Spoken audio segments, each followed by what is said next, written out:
Olá a todos! E no nosso programa de hoje, nós vamos receber o terapeuta ocupacional Felipe Gayer, que vai nos contar um pouquinho da mágica da terapia ocupacional na vida de crianças e jovens neurodivergentes. E ainda vamos saber de um projeto muito especial que vem vindo por aí. Vamos acompanhar? Vem comigo!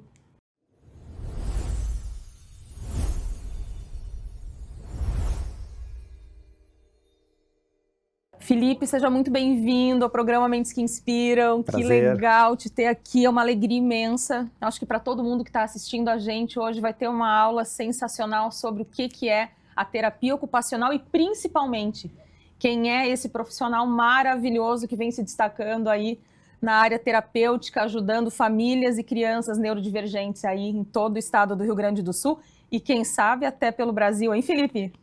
Novidades. Seja muito bem-vindo, hein? Obrigado, um prazer estar aqui. Que bom. Felipe, me diz uma coisa, vamos começar do começo, né? A gente quer te conhecer um pouquinho mais. Da onde veio a terapia ocupacional para a tua vida? Explica um pouquinho para o nosso público que está nos assistindo, como é que o Felipe Gayer se achou como terapeuta ocupacional? Perfeito. É interessante porque não existia terapia ocupacional primeiro de conhecimento, eu nem sabia da existência dela, mas como eu fui uma pessoa que praticou muito esportes na vida, e aí eu teve um período que eu fui para as artes marciais, então eu era um garoto que via muito na fisioterapia, por lesões. Perfeito. E aí por eu estar sempre fazendo, não sempre, mas com uma quantidade de vezes em sequência na fisioterapia, eu falei, vou ser fisioterapeuta, eu já tenho propriedade. E assim, como eu estava muito focado para essa coisa do esporte, da reabilitação, por questões das lesões, falei, bom, tá aqui um caminho que eu acho que eu vou ir. E aí, quando eu fui fazer a fisioterapia, eu recebi um papel impresso sobre as áreas que tinham na faculdade do IPA, do falecido IPA aqui em Porto Alegre. Sim. E aí dentro disso tinha terapia ocupacional. Fui me informar de curioso, olha só. Dentro do curso isso? Quando eu fui lá na faculdade para ver dia de prova, Perfeito. tudo, eu fui me informar e eu fui pegar o documento para ver que dia ia ter prova, processo seletivo, pro vestibular, e eu fui olhar a fisioterapia e tinha os outros cursos lá, fonoaudiologia, educação física, eu vi que tinha terapia ocupacional, eu falei, o que é? E eu fui ler, eu vi que tinham cadeiras associadas, que era o mesmo conselho fisio-TO, tanto que até hoje é o mesmo conselho, que é o CREFITO. Ah, não sabia. Aí cada região tem um número, 5, 3, nossa aqui é o 5, e é o mesmo conselho, fisio-TO. E eu fui lendo, e eu comecei a ver que tinha muitas cadeiras próximas. Fui me informar mais e vi que realmente a TO não só tinha a questão da reabilitação física que eu dizia na época, hoje a neuromotora, mas eu queria a reabilitação física. Tinha também na TO com mais outros aspectos a serem trabalhados. Isso eu pensando na época. Falei, legal, vou botar de segunda opção. Vou botar. Passei, fiz o TO, e eu conheci uma TO nas ironias do destino do mundo, conheci uma TO após um evento que teve de uma faculdade, conversando com um conhecido e tinha essa pessoa que era TO, e falei, fiquei sabendo que tu passou e fiz o TO. Tu conhece? Eu falei, sim, eu sou TO, deixa eu te falar um pouco. E ela me vendeu. E eu assim, vou fazer TO e botar em segunda. Comprei. Comprei, ela me vendeu. Comprei. Quando eu comecei a fazer, aí o primeiro semestre, falei, não, eu devia ter feito físio, o segundo semestre, devia ter feito físio. No terceiro, quando começou a prática de campo, aí eu falei, amor à primeira vista. Aqui que eu vou trilhar. Aqui eu vou trilhar. O amor foi na sequência. Mas eu vi consegui ver ali uma história que eu poderia me identificar. E aí, com o tempo, foi criando o amor, assim. Mas foi uma história, ao acaso, um papel impresso, uma mulher TO apareceu em minha frente, que até hoje eu não sei quem é. Sério? Falou a TO, não sei quem é ela até hoje. Ela me vendeu a TO, dizendo, tu vai fazer físio. Tem que fazer TO, tu conhece a TO? Eu falei, conheço. Deixa eu te explicar, eu sou TO. Ela trabalhava no setor de queimados do HPS, é uma coisa que eu lembro. Eu falei, queimados? Ela, não, mas isso aqui é reabilitação física, tem bastante, né? Sim. E eu fui descobrindo depois o universo, assim. Teu anjo da guarda. Acreditamos que sim. A gente acredita que o universo ele se movimenta para que as coisas aconteçam da melhor maneira possível. Sim. E no teu caso, eu não te imagino como fisioterapeuta. Não te imagino fazendo outra coisa senão ser terapeuta ocupacional. Eu acredito. Acho que como missão, como vocação. Não é nem como profissão, eu te vejo muito na missão, na vocação. Acredito que sim. Hoje eu entendo que um dos fatores, aí cada um acredita na sua fé, na sua religião, não vamos entrar nesse mérito, mas eu acredito que eu vim com esse propósito. Era onde eu tinha. É onde estão os meus princípios, os meus valores, aonde eu me dedico, é isso. Primeiro foi me tornar uma pessoa competente, fazer aquilo com excelência, mas que dê resultados, mas onde eu posso mais do que isso? E aí que eu fui abrindo para eu sair do nicho, o meu atendimento para a família, para a comunidade, para os outros. Então eu fui expandindo essa terapia ocupacional em mim, assim, comecei primeiro para obter um trabalho, algo que eu gostava, e aí foi que hoje temos aí. Não tem só o Felipe que atende, tem o Felipe que ministra cursos, tem o Felipe que dá treinamento, tem o Felipe em projetos, tem uma série de Filipes terapeuta ocupacional, assim. Sim. São vários braços. Isso eu acho muito legal, assim, a gente ser multifuncional dentro das nossas áreas de atuação, né? A gente não seguir uma única reta, né? Porque a gente tem é um organismo vivo, né? Principalmente a questão de terapia é um organismo vivo, acho que se converge, né? E falando em organismo vivo, o Felipe foi lá, se formou em terapeuta ocupacional como profissão. Quando tu percebeu que a terapia ocupacional era realmente o teu chamado, né? Aquele momento em que deu aquela... É isso, sabe? Me encontrei para minha vida. E o que mais te inspira na profissão de terapeuta ocupacional? O gatilho que deu de que eu estava ali para isso, que realmente a TO seria onde eu deveria continuar, foi já atendendo, assim, mas eu ainda era estagiário, eu não estava formado ainda, eu devia estar próximo do fim, não consigo precisar o semestre que eu estava, mas eu me recordo que eu fui ser voluntário numa instituição que hoje a gente entende que é a CD, foi por muito tempo, que hoje é uma referência na neuromotora, e eu nunca vou esquecer um paciente que eu estava acompanhando, eu não vou esquecer. E ele tinha um diagnóstico que é caracterizado por malformações, e ele tinha num braço, o membro superior esquerdo, ele não tinha dedos, e no outro ele tinha um dedo. E nós trabalhando questões de adaptação de material para as AVDs, fazendo treinamento para ele criar estratégias para conseguir ter a maior autonomia possível, e ele me disse uma frase, foi o gatilho, ele falou assim: quando é que meus braços vão crescer? Eu falei: aqui que eu preciso entrar. Eu entendi que eu precisava entrar. Como é que eu vou desconstruir isso de uma forma funcional e agregar para outros? Como eu posso melhorar a qualidade de vida de outros? Mas aquele foi o gatilho, entendi, eu vim para isso, porque não me gerou um impacto negativo de o que eu vou dizer para essa criança de 6 anos que me pediu quando vai nascer os braços. Não, eu vou mostrar para ele que ele tem muita capacidade com o que ele tem. E aí eu descobri que era aquilo que eu sabia fazer, porque realmente eu modifiquei a vida dele, da família, e ali eu entendi. Ali bateu um martelo, Felipe, é por aqui que tu vai. E foi uma frase de uma criança que em outros momentos poderia te gerar uma freada e para mim me aguçou. Te impulsionou. Me impulsionou. Ele me deu vontade de agora fazer uma coisa para mudar, porque agora eu quero que ele entenda que ele tem braços, não o braço que ele está esperando que cresça. Eu vou mostrar para ele que ele consegue. Vai acontecer. E vai acontecer. E eu sou essa pessoa para promover isso para isso. E aí eu entendi, Felipe, é isso que para isso tu tá aqui, sabe? Veio aquele status, para isso tu tá aqui. E aí... Não, maravilhoso. Ele me gerou assim, agora eu vou ajudar todo mundo. A gente está falando em inclusão na sua essência, né? Perfeito. É inclusão na essência. E para ti, para o Felipe, né? O que significa realmente incluir, né? Qual é o significado da palavra inclusão hoje para o Felipe? Porque a gente tem uma amplificação de significados de inclusão, né? E de caminhos também. Mas eu quero saber do Felipe profissional e pessoalmente para o Felipe, porque assim, tu te descobriu vocacionalmente através dos olhos de uma criança de 6 anos, da qual tu incluiu ela, tu fez ela se sentir pertencente, né, da melhor maneira possível, né? Acho que esse é o resgate do terapeuta ocupacional, né? Trazer luz para a vida das pessoas, porque é isso que vocês fazem, né? Sim. E pessoalmente, profissionalmente para ti, assim, a inclusão, que papel essa inclusão ela tem? A inclusão propriamente dita, eu vejo ela no sentido de tu possibilitar, eu sempre digo, existe 2 olhares para mim na inclusão. Existe o olhar da criança, do menino, do adulto, do adolescente, da pessoa, e existe da família. Eu tenho 2 processos inclusivos para mim. Um dessa pessoa que está em processo terapêutico, seja ela um bebê, um menino, uma menina, um adolescente, um adulto, é tu conseguir fazer com que ele melhore as possibilidades de autonomia e independência. Ele estar inserido, ele estar no meio e se sentir o quê? Pertencendo. Perfeito. Que eu acho que uma das maiores dificuldades é para a pessoa que está em processo terapêutico se sentir pertencendo. Indiferente de questões intelectuais ou não. Se eu estou entendendo, não. É tu estar pertencendo ao lugar. Tu saber que tu está na escola, o que funciona essa escola para ti? Dentro do teu fator idade, cronológico, teu fator cognitivo, isso é um ponto. E o outro é a família, é a inclusão da família não somente no processo terapêutico, mas de entender que hoje ela tem uma criança com potencial, um filho com potencial e que ele sim, ele vai evoluir indiferente do que bater em martelo de hipótese, ele vai evoluir. Eu sempre digo isso, então é uma fala que eu digo sempre para minhas famílias. Indiferente do que tem aqui hoje, a criança que está aqui hoje, daqui 6 meses ela vai ser mais a mesma. Ela sempre vai evoluir, ela sempre tem...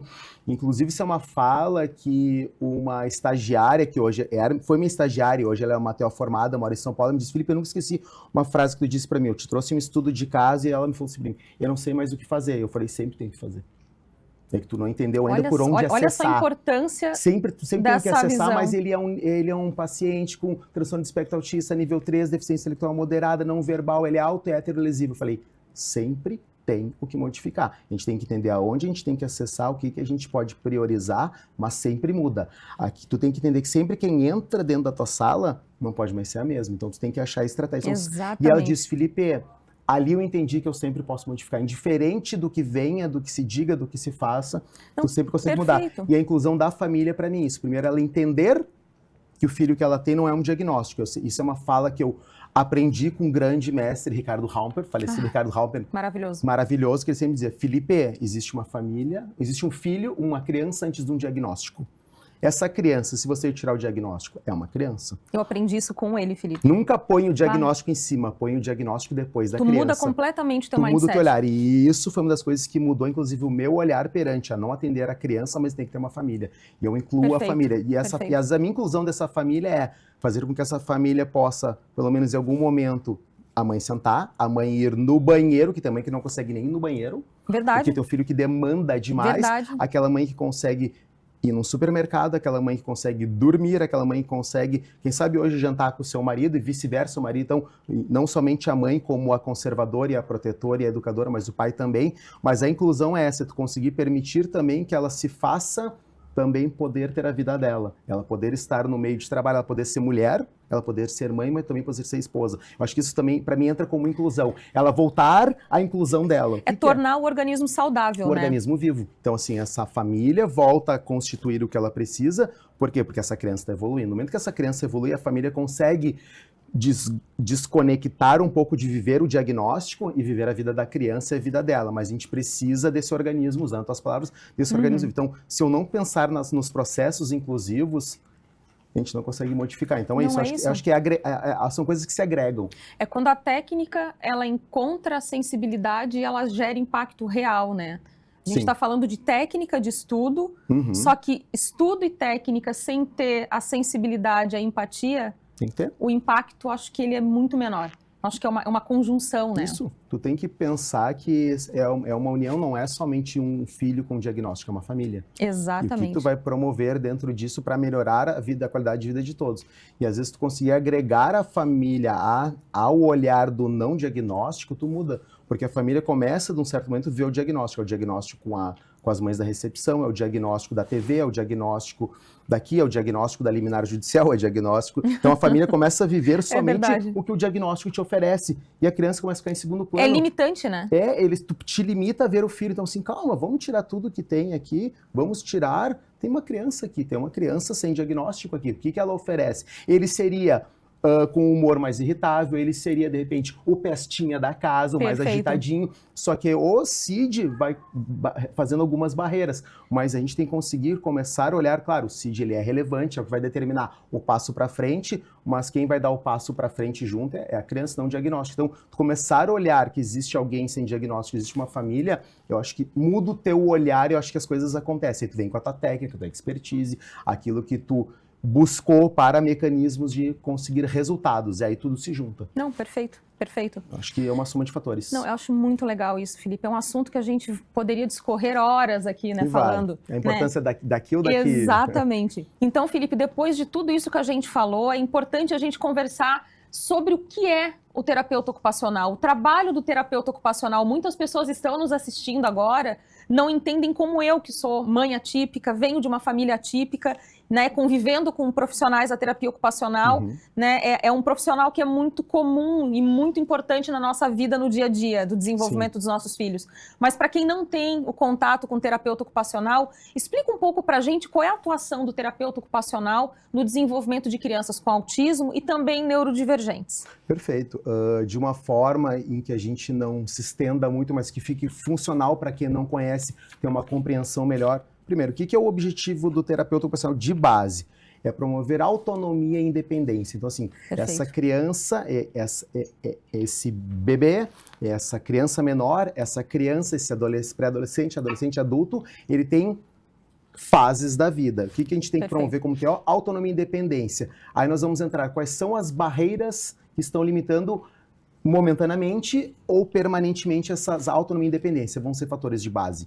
Neurodesenvolvimento, questões de base sensorial, motora, comportamento e cognição. Nessas 4 instâncias, aonde tiver a defasagem ou déficit, o TO tem formações e capacitação para atuar nessas 4 linhas. E hoje, atualmente, se conhece muito mais, o TO está muito em evidência hoje pelo aspecto 1, que é o aspecto sensorial. Então, tem a questão do profissional de TO com terapia de integração sensorial de ERS, que dá propriedade e tu entender as desordens sensoriais que hoje, dentro do público do autismo ou do transtorno do espectro autista, é onde está mais em evidência e é esteticamente visual, tu percebe as questões de base sensorial. Então, hoje em dia, ela tem uma estética visual e todo mundo já tem um pouco mais de propriedade. Tem questões de base sensorial. Então, tu consegue hoje entender que a criança dentro do espectro apresenta desordens sensoriais, pode apresentar questões de base motora. Então, às vezes um ajuste na questão de motricidade fina, não consegue fazer as AVDs, puxar uma calça, fechar um zíper, conseguir segurar uma escova de dente, cortar uma comida com os talheres, botar a própria pasta de dente na escova. Então, o que está limitando de base motora? Usar o material escolar em sala de aula, questão acadêmica interfere porque não tem uma condição motora associada, ou se é a questão sensorial que impede de conseguir ficar sentado, ou comportamento, dificuldade num tempo de atenção, tempo de atividade, e a questão cognitiva que está associada. Então, quando temos alguma dificuldade ou desordem nessas 4 instâncias, o TO trabalha para promover autonomia e independência naquele fator cronológico, ou seja, de 0 a 1 tem uma série de equiparações para serem realizadas. Aonde ele não está conseguindo, o TO vai trabalhar. É sensorial, é motor, é cognitivo, é comportamental. Chegamos na fase do ano 2 e assim nós vamos... Porque a gente tem metas por idade, de 0 a 1, os 2 anos que é um marco, o 4 anos que é outro marco e o 7, assim a gente vai indo. Mas nesses marcos a gente tem aquisições que tem que acontecer dentro de um ponto de vista apropriado à idade, porque o normal a gente não usa. O normal a gente usa para desenvolvimento motor de 0 a 12 e para temperatura, né? Então tem 12 por 8 a temperatura, né, que a gente faz missão normal. O resto é apropriado à idade. Então a gente tem que entender o que é apropriado à idade, só que a gente tem que também, às vezes, compreender o trabalho do TO e que existe margens de erro para mais e para menos. E também o TO vai atuar, mas entender que muitas vezes, e aí algo que se desmistificar é que nem sempre a gente vai chegar nesse nosso padrão que a gente quer de aquisição, que é o conseguir a posição, mas a gente conseguir fazer essa flutuação é trabalho do TO, fazer com que a criança consiga oscilar nessas instâncias. Então, o nosso objetivo é esse, nessas 4 aspectos. Não, maravilha. É muito, muito bacana poder ouvir, né, de maneira tão detalhada o papel do terapeuta ocupacional, né? E que tu deve, obviamente, na tua trajetória de muitos e muitos anos que tu já tens, né, Felipe? 21. Ter 21 anos já. É muito tempo. É bastante tempo. É bastante tempo, então tu tem muitas histórias que tu já presenciou, que tu já vivenciou. Teve alguma delas que te marcou mais, que tu poderias dividir com o nosso público? Eu tenho 2. Uma que vem à cabeça, uma que é de base motora e vamos botar uma de base de aspecto mais neurosensorial. Assim. Então, a motora, eu atendendo um paciente que tinha um diagnóstico de artrogripose, que é um diagnóstico em que tem uma série de limitações motoras e deformidades. E eu tinha um paciente que ele já estava já numa fase mais avançada, eles têm um prognóstico de vida curto, então ele já estava numa idade em que se começava a ter muitas baixas e cada vez mais limitações. E ele tinha restrição de movimento, ele só tinha movimento de ombro, ele tinha já um sobrepeso, porque não tinha um gasto energético, era cadeirante, e ele tinha movimentos com a cabeça e com o ombro. E ele me pediu, meu sonho é tocar bateria. E eu falei, vamos lá? Aí eu conversei com a musicoterapeuta, que também engajou, e nós começamos a criar adaptações para ele. Então, foi adaptações com termoplástico, o mesmo material usado para as órteses de membro superior, a gente criou. Eu criei ponteira, então eu criei uma base, eu botei uma ponteira na cabeça dele, igual o pessoal usa, que não tem mobilidade de membro superior, eles usam muito para acesso de teclado para teclado. E eu usei a mesma linha de base, fiz para ele, como ele tinha um movimento de ombro, eu fui criando estratégia como se fosse uma armadura, mas era uma base de termoplástico que tinha uma ponta específica para acessar. Então a gente começou a treinar mobilidade de ombro, ele conseguia pum, pum, pá, pum, pum, pá. A gente começou a Que criar sensacional. mobilidades. O resumo dessa história mais lindo foi no final do ano, o pai e a mãe compraram uma bateria e ele fez uma apresentação para a família. Então, assim, ó, que lindo. um menino que só tinha movimento de ombro e de cabeça tocou uma bateria para a família. Então, assim, essa é uma história que sempre que me pede é a primeira que vem na cabeça, assim, ó. É impossível a gente ouvir uma história como essa e não se emocionar, né, Felipe? É muito lindo, assim, porque a gente chegou num momento em que eu tinha restrições motoras Significativas. isso. E o outro caso, um paciente que usava capacete, ele usava, infelizmente, poucos recursos, ele usava o colete para contenção psiquiátrica, porque ele era extremamente autolesivo, um paciente nível 3, um TEA nível 3, autolesivo, com uma questão intelectual grave e complexo. E o que ele fazia? Ele entendia que quinas e vidros geravam mais atenção. Então, ele se procurava cada vez mais algo lesivo para gerar o impacto da atenção. Nossa. Então, ele era muito restrito, assim. E ele foi um paciente em que a família já não estava conseguindo mais recursos e lugares, porque diziam que tinha que ser psiquiatria.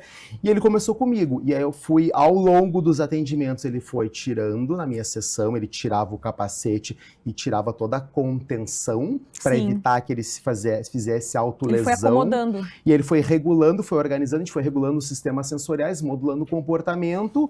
E o resumo desse processo foi ele não usar mais capacete, ele conseguir sair sem a contenção, e ele tinha episódios, mas eram episódios que aconteciam na semana, ou seja, ele saiu de uma camiseta de contenção, de um capacete para evitar cabeçadas em quinas, em vidro. Então, assim, foi um trabalho que também apareceu de tu organizar e modular uma criança a nível sensorial e motor, o quanto interfere no comportamento. A gente pode falar, então, que um terapeuta ocupacional, ele transforma sonhos em realidade, hein, Felipe? Eu acho que a gente pode dizer que vocês são... não pode dizer que está errado, eu não posso dizer que está errado. Construtores de sonhos, né? Somos. E falando em sonhos... Vamos lá. Falando em sonhos, vamos pegar esse gancho, então. Vamos lá. A mágica da terapia Já ocupacional. sei onde vai chegar, mas vamos lá. Eu fiquei sabendo que vem muita coisa boa por aí. Que estão sendo construídas... Podemos dizer que é um projeto? São 3 projetos. Eu tô três projetos. Eu tô com 3 projetos. Vou até onde eu posso ir, até a página 3. Então, vou botar uma pergunta para te ajudar até a página 3. Ele ainda não pode revelar, gente. Isso. Mas qual é o propósito desses projetos? Que eu acho que é uma resposta que tu podes dar. Por aí dá para entender por onde eu tô indo. Exatamente, vamos lá então. Eu tenho um que é um projeto que é em parceria e sociedade com o Colo de Mãe. Então eu tenho um projeto aonde? Vamos parar para pensar. O que acontece a mãe atípica? Ela frequenta restaurantes, ela frequenta supermercados, ela vai ao consultório dentário, ela vai numa loja comprar roupas, ela vai ao cinema... 80%, e tem estatísticas que comprovam, mais de 70% não conseguem. Dentro disso, estão se criando possibilidades sabe as revistas antigas, a 4 rodas, que tu queria viajar e tu tinha um lugar? Então, assim, hoje aonde estamos indo? Temos lugares já em processo que estão sendo capacitados, treinados, adaptados, aonde futuramente eu vou estar em casa, eu pai ou mãe atípico, e eu vou saber os lugares que estão apropriados para receber. Então, o que eu posso dizer é que daqui a um tempo, e já estamos em processo, temos escolas em processo, temos supermercados em processo, temos consultórios dentários em processo, onde tem profissionais treinados, um espaço com recursos regulatórios e processos internos de entrada e saída adaptado, ou seja... Maravilhoso. Aí depois vamos entender o que é isso. E dentro disso se surgirá uma logomarca representando isso. Ou seja, você sabe, está na RS Play TV, você sabe que tem programas que inspiram. Você vai ao lugar X, você sabe que vai ter uma identificação que aquele lugar é apropriado para ti. Perfeito, acho que é o mundo perfeito. É a Disney das famílias atípicas. Exatamente, isso é um projeto. Os outros 2 são produtos que eu comecei a criar. Eu comecei a criar uma linha de produtos. Então, gente, assim, ó, aqui a gente vai fazer um pacto com o Felipe.